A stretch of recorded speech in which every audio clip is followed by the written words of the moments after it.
नमस्कार, मैं ऋषिनाथ सक्सेना आज आप सबका स्वागत करता हूं आपके अपने YouTube channel fundamental classes Bareilly में। आज हम बात करने वाले हैं हिंदी की। इससे पहले मैंने हिंदी में आपको पढ़ाया था विराम चिन्हों के बारे में। अच्छा रिस्पांस मुझे आप लोगों का मिला विराम चिन्हों का। मुझे पूरी उम्मीद है कि आप लोगों को अच्छे समझ में भी आया होगा। फिर मैंने विराम चिन्हों के प्रश्नों के बारे में बात की थी। आज मैं आपको पढ़ाऊँगा शब्द के बारे में कि शब्द रचना क्या होती है। आज हम पढ़ने वाले हैं शब्द रचना के बारे में कि शब्द रचना क्या होती है। ठीक है, तो सबसे पहले बात करते हैं हम शब्द। देखिए शब्द क्या होता है। अपनी अपनी कॉपी अपने पेन निकाल लीजिए और लिखना शुरू कर दीजिए। ठीक है, शाम के 8:10 हो चुका है। 8:10 शाम का हो चुका है। ठीक है, चलिए आइए। ध्वनियों के मेल से बने सार्थक वर्ण समुदाय को शब्द कहते हैं। ध्वनियाँ कौन कौन सी होती हैं ये आप लोग जानते हैं। जैसे आपने क, ब, त, र इस तरीके से किसी भी अक्षर की ध्वनि निकाली, उसका जो समुदाय बना उससे एक सार्थक वर्ण बन गया।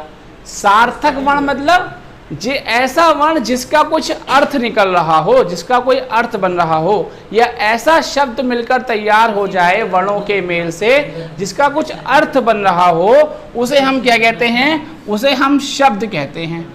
अच्छा, शब्द की भाषा। शब्द भाषा की लघुत्तम सार्थक इकाई है। भाषा की लघुत्तम सार्थक इकाई क्या है? तो भाषा की लघुत्तम सार्थक इकाई शब्द है। ठीक है, यहां तक आपको समझ में आ गया होगा। आगे हम बात करने वाले हैं रचना के आधार पर शब्दों का वर्गीकरण। तो अपनी अपनी कॉपियों पे डाल लो रचना के आधार पर शब्दों का वर्गीकरण। तो आप लोगों ने नोट कर लिया होगा अपनी कॉपी में कि रचना के आधार पर शब्दों का वर्गीकरण कैसे है। ये हम सबसे पहली बात कर रहे हैं। इसे ए डाल के लिख लीजिए कि शब्दों का वर्गीकरण सबसे पहले हम किस पे बात कर रहे हैं कि रचना के आधार पर शब्दों का वर्गीकरण किस तरह से होता है। आइए देखते हैं। तो सबसे पहले हम बात कर रहे हैं रूढ़ शब्द। रूढ़ शब्द क्या होते हैं? आपके सामने परिभाषा लिखी हुई है, अपनी अपनी कॉपीज में आप लोग नोट कर लीजिए। देखिए, जो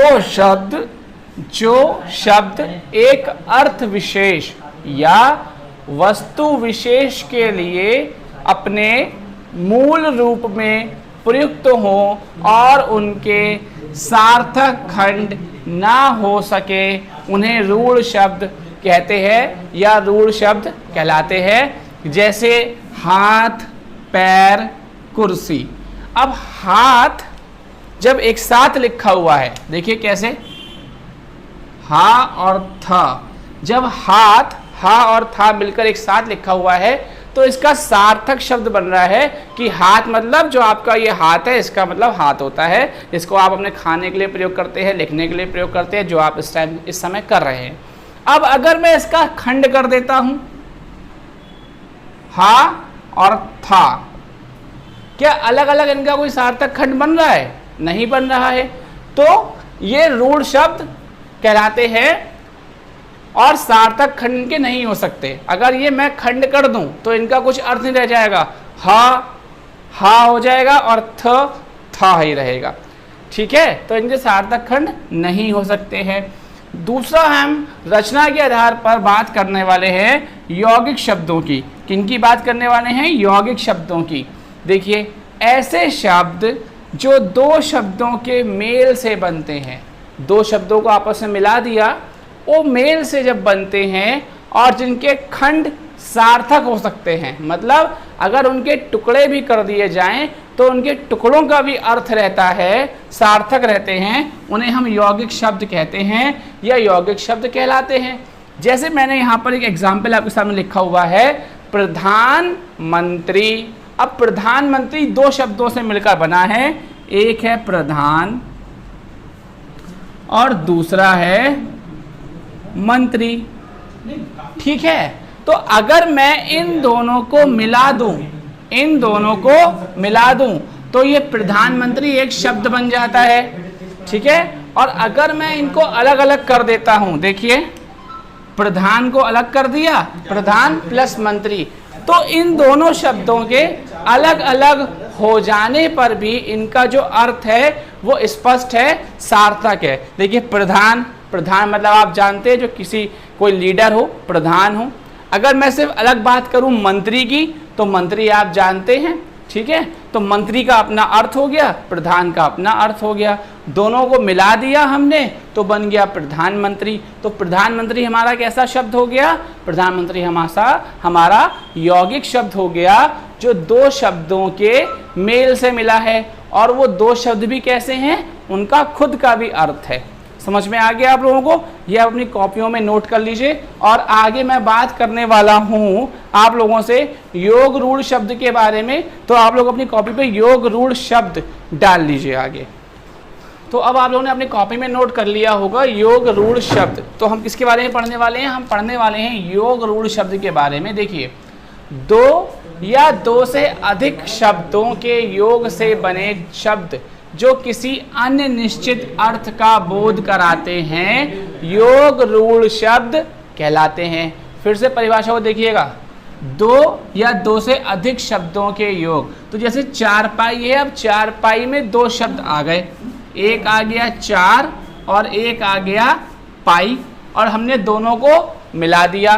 तो दो या दो से अधिक शब्दों के योग, किससे?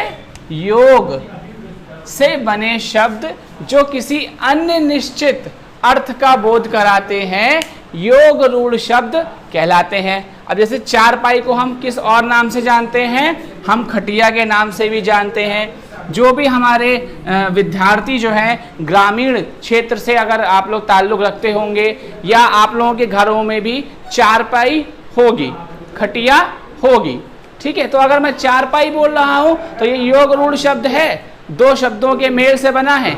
और इसका एक और अर्थ क्या निकल रहा है? खटिया। निश्चित अर्थ क्या है इसका? खटिया निकल के आ रहा है। तो ये कैसा शब्द हो गया? योग रूढ़ शब्द हो गया। अगला हम बात करते हैं समास रूढ़ शब्द के बारे में।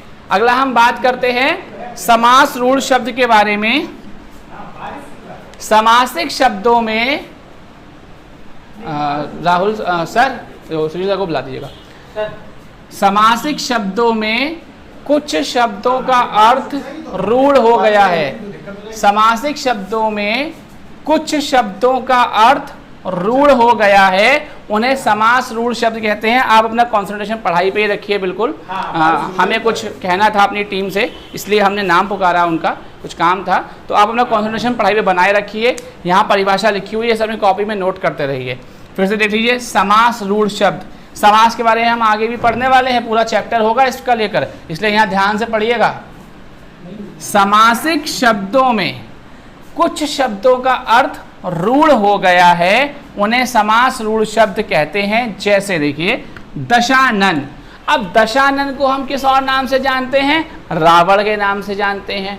नीलकंठ, तो नीलकंठ को हम किसके नाम से जानते हैं? शंकर भगवान, शंकर के नाम से जानते हैं। और उनका महीना भी शुरू हो चुका है, सावन का महीना शुरू हो चुका है, और सावन के महीने की आप सबको हार्दिक शुभकामनाएं हैं।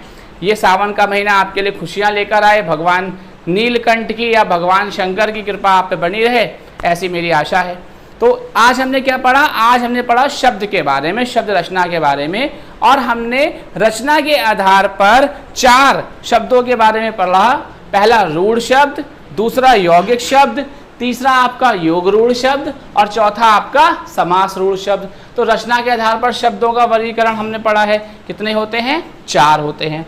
अब मैं बात करना चाह रहा था आप लोगों से, कुछ बच्चों ने ये कहा है कि हिंदी की PDF लगातार मैसेजेस आते रहते हैं, यूट्यूब पे, व्हाट्सएप पे, फेसबुक मैसेंजर्स पे हमको मैसेज मिलते रहते हैं। हिंदी की PDF, बिल्कुल हम आपको हिंदी की PDF आसानी से उपलब्ध करा सकते हैं, हमारे पास मौजूद है, नोट्स हमारे पास उपलब्ध हैं, तभी हम आपको PDF उपलब्ध करा पाएंगे। लेकिन आप लोग ये देखिए, मैं यहाँ जो भी कुछ पढ़ा रहा हूँ पूरा डेफिनेशन, परिभाषा आपको लिखा रहा हूँ।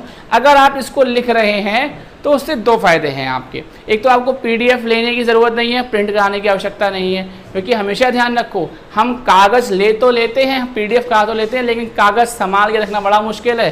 फिर वो कहीं पड़ा होता है, या फिर रद्दी में दिखता है, या समोसे के नीचे दिखता है। तो अपनी कॉपीज़ में आप प्रॉपर मेंटेन करिए। मैं यहाँ हर एक परिभाषा को लिख रहा हूँ, तो इसलिए लिख रहा हूँ कि आपके नोट्स प्रॉपर तैयार होते रहें। और अगर आप कर रहे हैं तो अभी तक हो रहे होंगे आपके नोट्स प्रॉपर तैयार, इनको पढ़िए, समझिए। और दूसरी बात मैंने कहा था विराम चिन्हों का प्रयोग, तो विराम चिन्ह वाले वीडियोस को आप ध्यान से देखिए, उनके प्रश्नों को करिए, वहाँ से प्रश्न उत्तर आते हैं। जब आप किसी अच्छी नौकरी में चले जाते हैं, आप एसडीएम बन जाएं, डीएम बन जाएं, या आप कहीं भी किसी ऑफिसर के अंडर में अगर वर्क कर रहे हैं या खुद ऑफिसर हो गए हैं, तो वहाँ पर जब ऑफिसर आपको लेक्चर देता है या आपसे कहता है डिक्टेशन लिखो, डिक्टेशन मतलब जो वो अपनी आपको बात बताना चाह रहा है वो आपसे लिखवाता है, तो वहाँ वो प्रयोग करता है कि आप लिखिए मेरा नाम ऋषिनाथ सक्सेना है, अल्प विराम, वो इस तरीके से बोलेगा अल्प विराम। तो आपको पता होना चाहिए अल्प विराम क्या होता है। तो अल्प विराम जब आपको पता होगा, आपने ध्यान से पढ़ा होगा, तो आप लगा लेंगे, ठीक है। अगर उसने आपसे कहा कि आज मैं नहीं आऊँगा पूर्ण विराम, तो आपको पता होना चाहिए पूर्ण विराम क्या है। जब आपने पढ़ा होगा तो आपको पता होगा और आप वहाँ पूर्ण विराम लगा लेंगे।